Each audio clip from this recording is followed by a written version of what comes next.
Radhe Radhe everyone, welcome back to my another new blog. তো সকলকে প্রথমে জানাই শুভ অক্ষয় তৃতীয়া।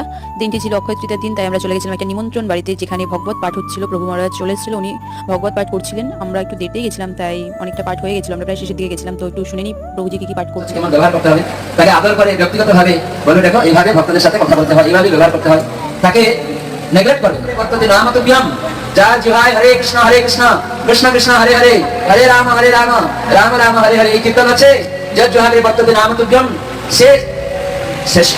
তাহলে ভক্ত সেবা করবো, তাহলে এই পুণ্য অক্ষয় পুণ্য, যেটাকে আপনি গোলক বৃন্দাবনে যাবেন, সেখানে নিত্য ভগবত সেবাতে থাকতে পারবেন, সেই জন্য ওটা অক্ষয় হবে। এই জড় জগতের যেসব দান, এই জগতে যতদিন থাকবেন ততদিন হয়তো আপনি কিছু পাবেন, আবার শেষ হয়ে যাবে।